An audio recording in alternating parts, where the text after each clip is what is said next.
আজ আমি আপনাদের একটা কাহিনী শোনাবো। এটা হলো একটা বিশাল আকার বট গাছের এবং একটি নিম গাছের গল্প। এই নিম গাছটা সেই বট গাছের কাছেই অবস্থিত ছিল। একদিন কয়েকজন কাঠুরে বনে প্রবেশ করলেন। তাদের দেখে এই নিম গাছ খুব ভয়ভীত হয়ে পড়ল। ও সেই বট গাছের কাছে সাহায্য চাইল।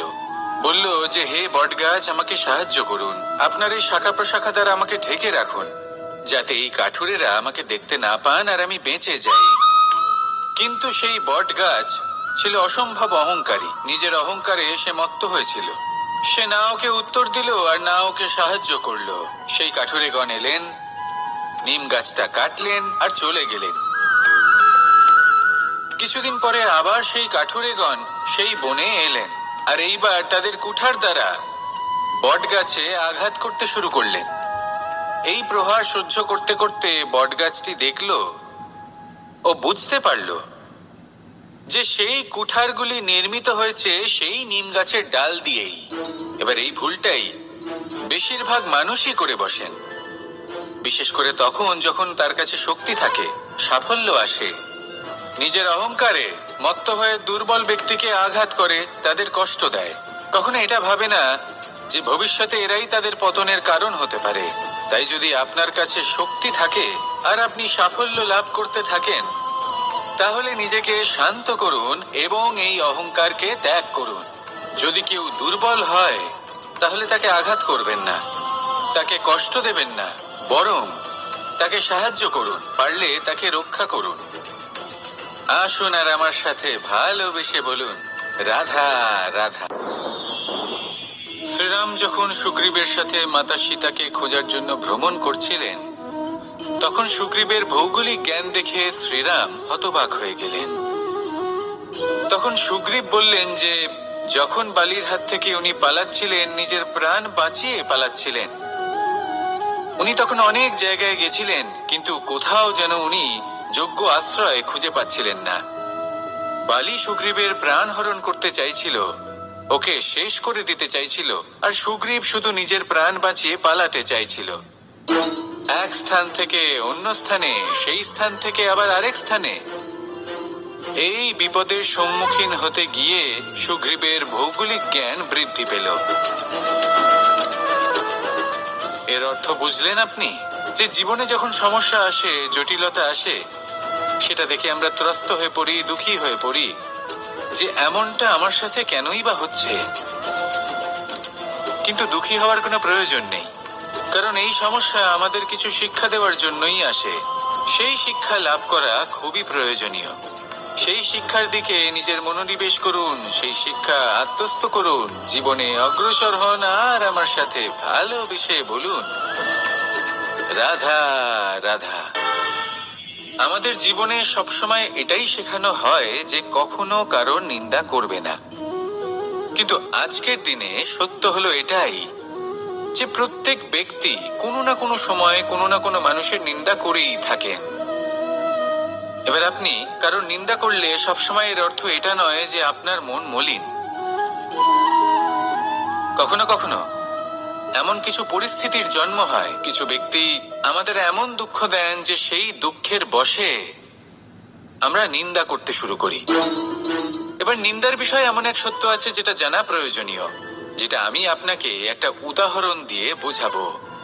আপনি কখনো একটা চিত্র অঙ্কন করতে চেষ্টা করবেন, যতক্ষণ না সেই রং আমাদের হাতে লেগে যাচ্ছে ততক্ষণ আমাদের সেই চিত্র পূর্ণই হয় না। এবার এটাই হয় নিন্দার ক্ষেত্রেও। কেউ আপনাকে যতই দুঃখ দিক না কেন, যদি আপনি কারোর নিন্দা করেন, তাহলে কোথাও না কোথাও সেই নেতিবাচক শক্তি অবশ্যই আপনার মধ্যে প্রবেশ করবে। তাহলে সেক্ষেত্রে কি করা যায়? কিভাবে অন্যের নিন্দা করা থেকে নিজেকে বিরত রাখা সম্ভব? গল্প আছে নিজের বিকাশ।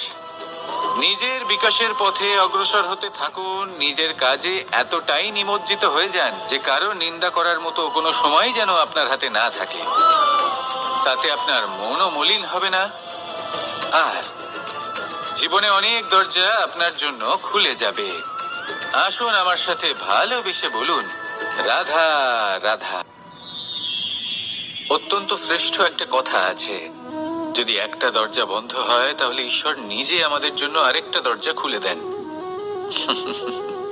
কিন্তু কিছু মানুষ আছেন যারা এটা ভাবেন যে আমার সাথে তো এরকম হলোই না, আমাদের জন্য তো কোনো নতুন দরজা খুললো না, কোনো নতুন পথ আমরা খুঁজে পেলাম না। সেই বিষয়ে আমরা চিন্তা করি, দুঃখ পাই যে এরকম কেন হলো।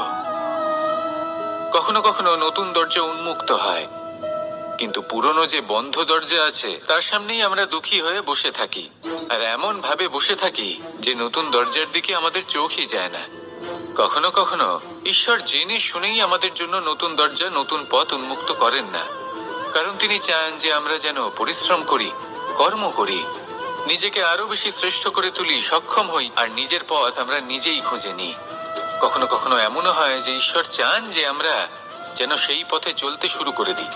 ভবিষ্যতে গিয়ে ঈশ্বর আমাদের সবকিছুই প্রদান করেন। মনে রাখবেন, যে ব্যক্তি নিজের বাড়িতে এসে নিজের দুঃখ নিয়ে বিলাপ করতে থাকেন, সুখ তার দরজায় পৌঁছে গিয়েও বন্ধ দরজা দেখে ফিরে চলে যায়। তাই দুঃখ আমাদের সকলের জীবনে আছে, কিন্তু সেই দুঃখকে আঁকড়ে ধরে বসে থাকবেন না, তাহলে আপনি আসন্ন সুখও ভোগ করতে পারবেন না। আসুন আমার সাথে ভালোবেসে বলুন, রাধা রাধা। জীবনে কখনো আমরা বিজয়ী হই, কখনো আমরা পরাজিত হই, কখনো সুখ আসে, আবার কখনো দুঃখও আসে। আর যখন দুঃখ আসে তখন আমরা আমাদের এই দুঃখ কারোর সাথে ভাগ করতে চাই।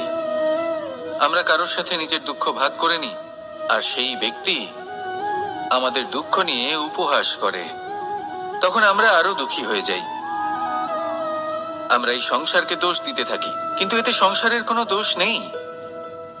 ভুল আপনার যে আপনি কোনো কুপাত্রকে নির্বাচন করেছেন দুঃখ ভাগ করার জন্য।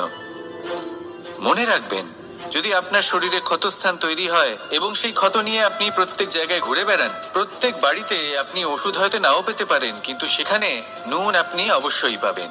সেই জন্য যখনই দুঃখ পাবেন, শুধু সেই ব্যক্তিদের কথা মনে করুন যারা আপনার দুঃখ, আপনার যন্ত্রণাকে বুঝতে পারবে, যারা আপনার সহায় হবার জন্য প্রস্তুত, আপনাকে সাহায্য করার জন্য প্রস্তুত, আপনার অন্তরকে প্রেরিত করতে প্রস্তুত। তাদের কাছে নয় যারা আপনার দুঃখ নিয়ে উপহাস করে। আসুন আর আমার সাথে ভালোবেসে বলুন, রাধা রাধা। প্রত্যেক মানুষ সাফল্যের শিখরে পৌঁছতে চান, প্রত্যেকেই তার জন্য চেষ্টা করেন, প্রত্যেকেই এটা চান যে নিজের নিজের ক্ষেত্রে আমি সর্বোচ্চ শিখরে পৌঁছবো। এবার সব সময় আমাদের প্রতিভা পূর্ণরূপে আমাদের সহায়ক হতে পারে না। কখনো কখনো আমরা সেই কাজ একা করতে পারি না, কখনো কখনো আমাদের সাহায্যের প্রয়োজন পড়ে। আর ঠিক এমন সময় বেশিরভাগ মানুষ ভুল করে ফেলেন। আর ভুল হলো এটাই যে কিছু ব্যক্তি এতটাই তাড়াতাড়ি সাফল্যের শিখরে পৌঁছতে চান যে কারোর হাত ধরে পরবর্তী সিঁড়িতে ওঠার বদলে তিনি কারোর পা ধরে ওপরে যাওয়াটাই শ্রেয় বলে মনে করেন। এবার সাফল্য দুজনেই লাভ করেন, কিন্তু কাহিনীর এখানে সূত্রপাত ঘটে। যে ব্যক্তি কারোর হাত ধরে ওপরে পৌঁছন, সে অন্যের জন্য নিজের হাতটা বাড়িয়ে দেন, তাকে সাহায্য করেন, তাকে প্রেরণা প্রদান করেন। নতুন সম্পর্ক তৈরি হয়, বন্ধুত্বের বৃদ্ধি ঘটে, এবং এই শ্রেষ্ঠ সম্পর্কগুলির সাথে উনি শ্রেষ্ঠ জীবন যাপন করেন। অন্যদিকে সেই ব্যক্তি যে কারোর পা ধরে সাফল্য অর্জন করেছিলেন, সেই ব্যক্তি শুধু একজন দাস হয়ে থেকে যান, শুধু তাকে দেওয়া সমস্ত আদেশ পালন করেন তিনি। তার নিজের কোনো ব্যক্তিত্ব গড়ে ওঠে না। সেই জন্য আপনি যখনই সাফল্যের পথে অগ্রসর হচ্ছেন, তখন পথ নির্বাচন সঠিকভাবে করুন, কারণ সাফল্যের ঊর্ধ্বেও একটি অন্য জীবন আছে। আসুন আমার সাথে ভালোবেসে বলুন, রাধা রাধা। জীবনের আরম্ভ থেকে জীবনের শেষ পর্যন্ত হলো একটা যাত্রা।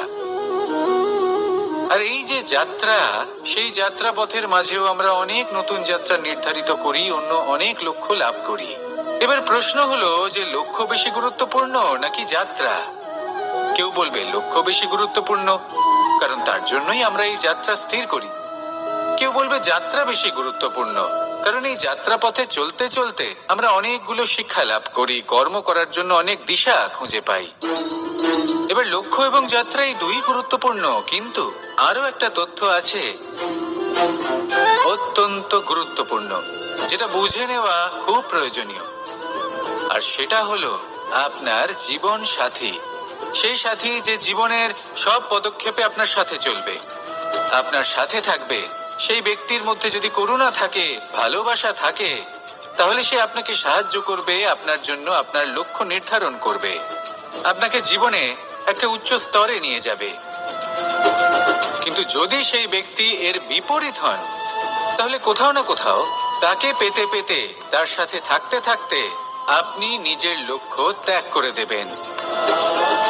তাই পথ এবং লক্ষ্য এই দুই নির্বাচন করুন, কিন্তু যখন আপনি জীবন সাথী নির্বাচন করবেন তখন কিছুটা সাবধানে, না হলে আপনার অভিজ্ঞতা সুখময় নয়, অত্যন্ত দুঃখজনক হতে পারে।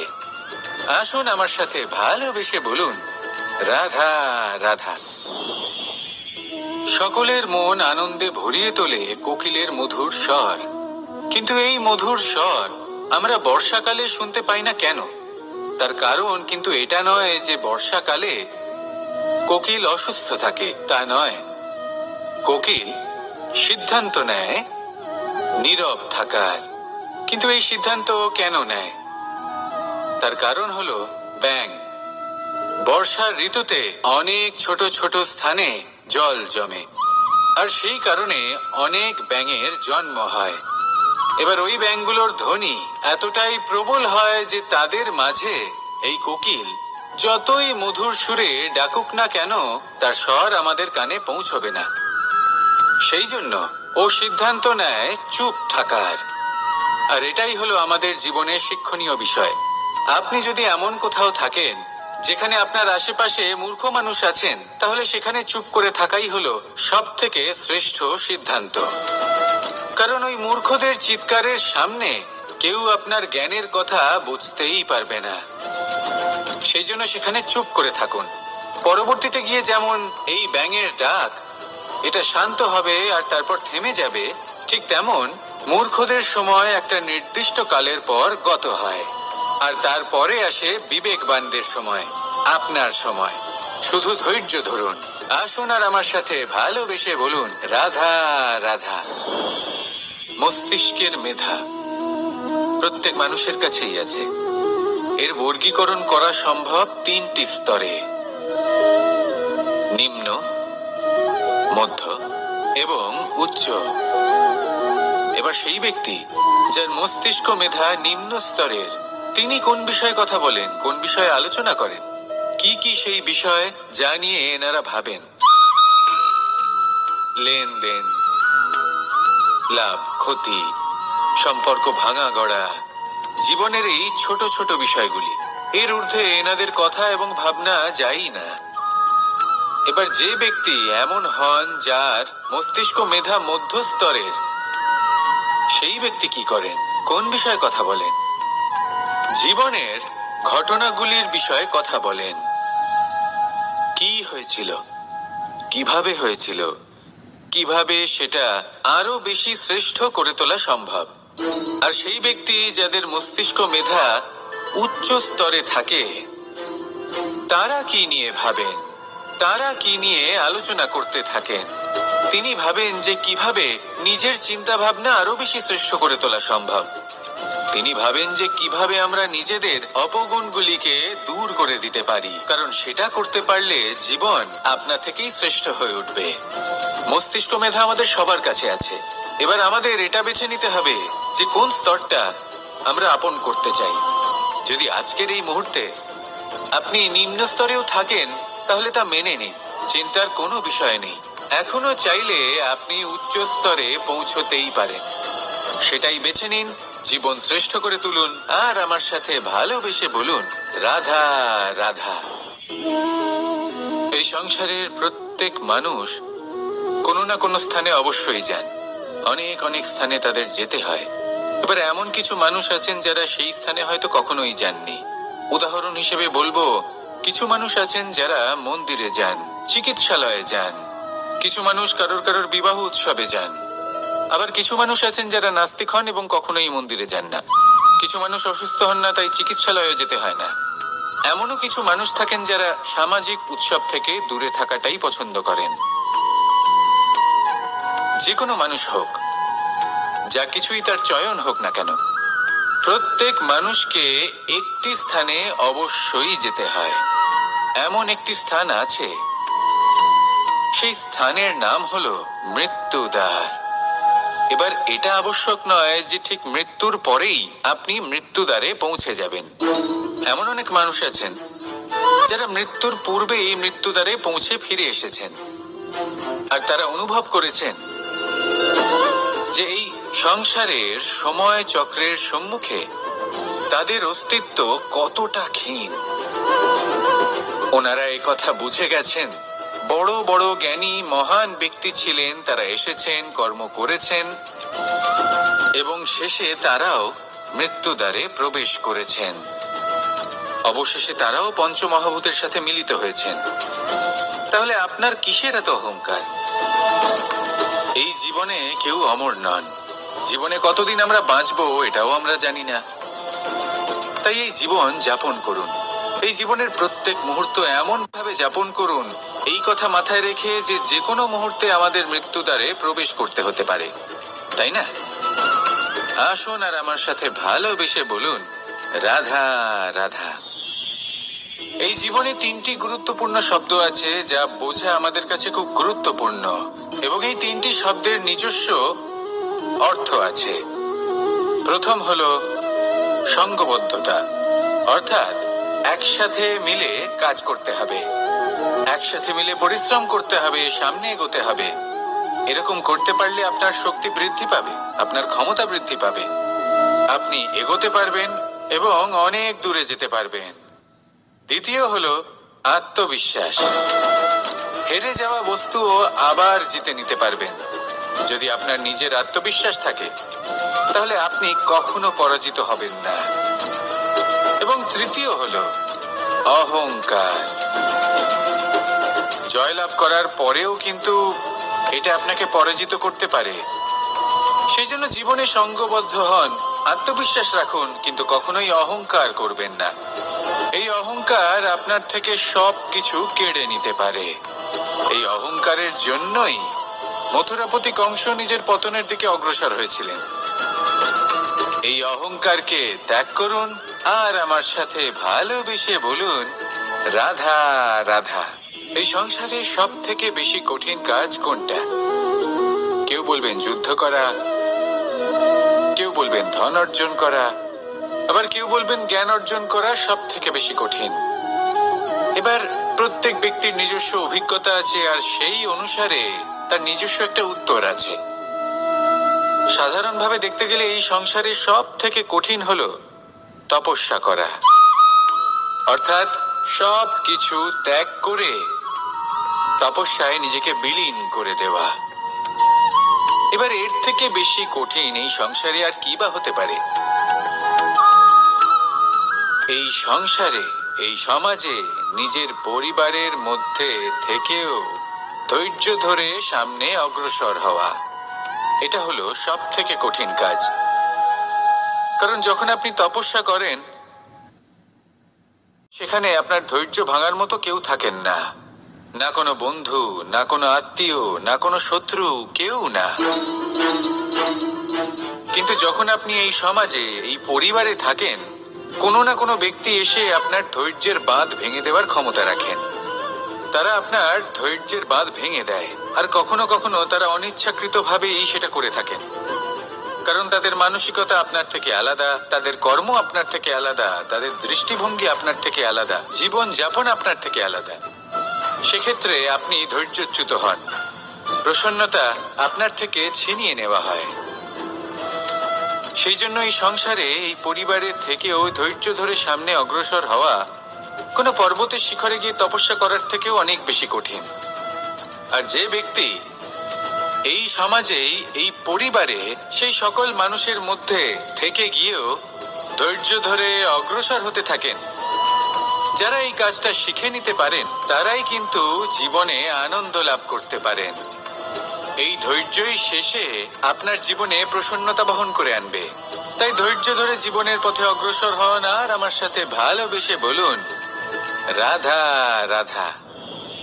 আমরা সবাই জীবনে অগ্রসর হতে চাই, তার জন্য চেষ্টা করি, পরিশ্রম করি, কিন্তু কখনো কখনো আমাদের আশেপাশের কিছু মানুষ, যেমন আমাদের আত্মীয়, আমাদের বন্ধু, আমাদের শত্রু, এদেরকে এগিয়ে যেতে দেখে আমরা কখনো কখনো নিজেরা থেমে যাই।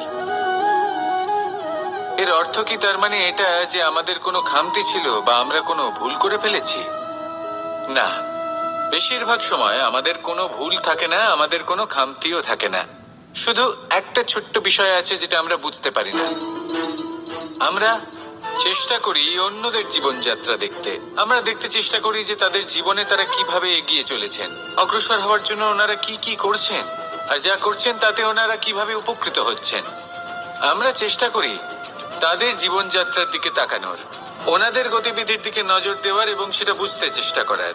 সেই জন্যই আমরা পিছিয়ে পড়ি।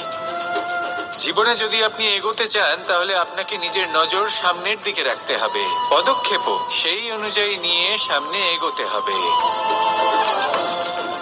নিজের গতিবিধি লক্ষ্য করুন, নিজের পরিকল্পনা বিচার করুন, নিজের চেষ্টা, নিজের অভিজ্ঞতার দিকে নজর দিন, আর সেই মতো অগ্রসর হন।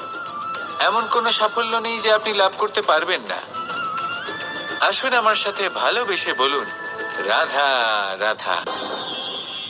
এই সংসারে এমন অনেক মানুষ আছেন যারা এটা চান যে সবকিছু তাদের ইচ্ছা অনুসারে চলবে এবং সেই চেষ্টাই করতে থাকেন। কিন্তু সত্যি হলো এটাই যে এই সংসারের নির্মাণ কোনো মানুষ করেনি, এবং সেই জন্য এই সংসার কোনো মানুষের ইচ্ছা অনুসারে চলবে না, বরং মানুষকে সংসারের ইচ্ছা অনুসারে চলতে হবে। যদি আপনার জীবনে এমন কোনো পরিস্থিতি আসে যাতে আপনি হয়তো দুঃখ পেলেন, কষ্ট পেলেন এবং সেটা বদলাতে চান, যদি অসফল হন তাহলে আবার চেষ্টা করুন, নিরন্তর চেষ্টা করুন। কিন্তু যদি না করতে পারেন তাহলে মেনে নিন যে এই পরিস্থিতি বদলানো সম্ভব নয়। সেই পরিস্থিতিকে বদলানোর চেষ্টাকে ত্যাগ করে দিন। যদি চান তাহলে সেই পরিস্থিতি থেকে দূরে চলে যেতে পারেন, কিন্তু নিজেকে প্রসন্ন রাখুন। আপনার এই শরীর, এই মন, এই জীবন আপনি লাভ করেছেন, তাই আপনার কর্তব্য হলো নিজের যত্ন নেওয়া, নিজেকে প্রসন্ন রাখা। আপনি যদি নিজেকে প্রসন্ন রাখেন তাহলেই এই সংসারকে আপনি প্রসন্ন রাখতে চেষ্টা করতে পারবেন। তাহলে প্রসন্ন থাকুন আর মনে এই প্রসন্নতা নিয়ে বলুন, রাধা রাধা।